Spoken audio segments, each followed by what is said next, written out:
Fall River and the rest of the country continue to experience high rents due to the recent housing boom, more people are looking at public housing as an option.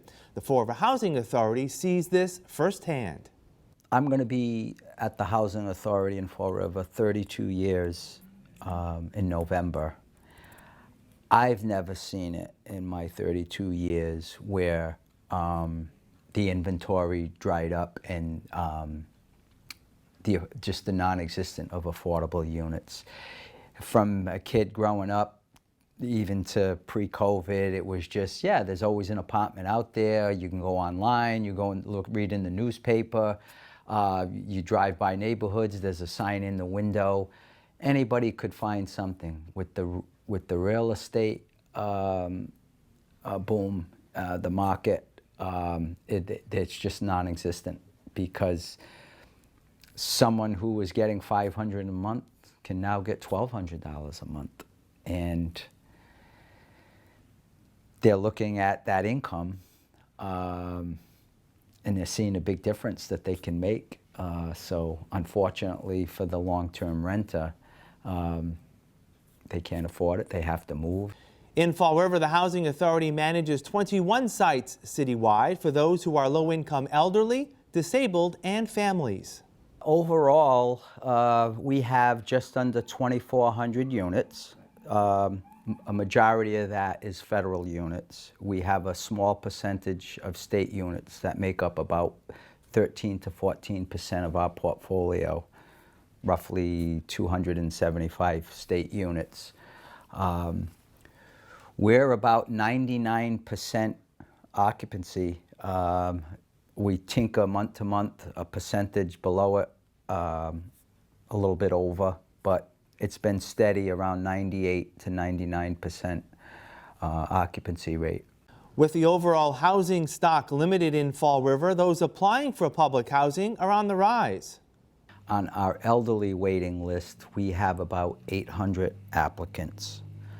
On our mixed population list, which is elderly and disabled, we have about 1,300 roughly. And on our family waiting list, we've got about 3,000 applicants.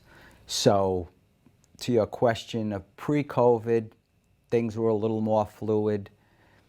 If an elderly applicant applied, they probably were in the unit in 4 to 6 months. Now it's all of a year or better. When a vacancy arises, the Housing Authority has approximately 30 days to fill it with the next applicant on its waiting list. Mr. Spardella says the Housing Authority usually sticks to that timeline, filling between 18 and 22 units a month. There are certain laws and regulations that we have to follow.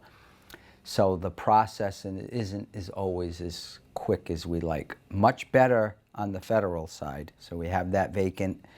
Probably within a couple of weeks' time, we're getting that person, anywhere from 2 weeks to 3 weeks, we're getting that person leased up.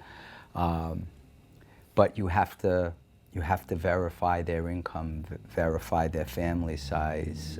There's quarry backgrounds, there's federal FBI background checks. I know for years there's been misnomers out in the community that don't they check the backgrounds of these people, and we're very diligent. We have to. We check both the state and the federal background checks. Mr. Spardella says the Housing Authority is constantly providing upkeep to its units to ensure that all residents live in an apartment that's warm, safe, and dry. He says even though finding affordable housing right now is difficult, there are indications that conditions will improve. I don't think it's going to get much worse, especially for us, like our waiting list. When I drive around the city, I'm starting to see more homes for sale. So I think the inventory is starting to build up again. Interest rates, for good or for bad, are high, so that deters some investors from purchasing. And I think real estate has always been cyclical.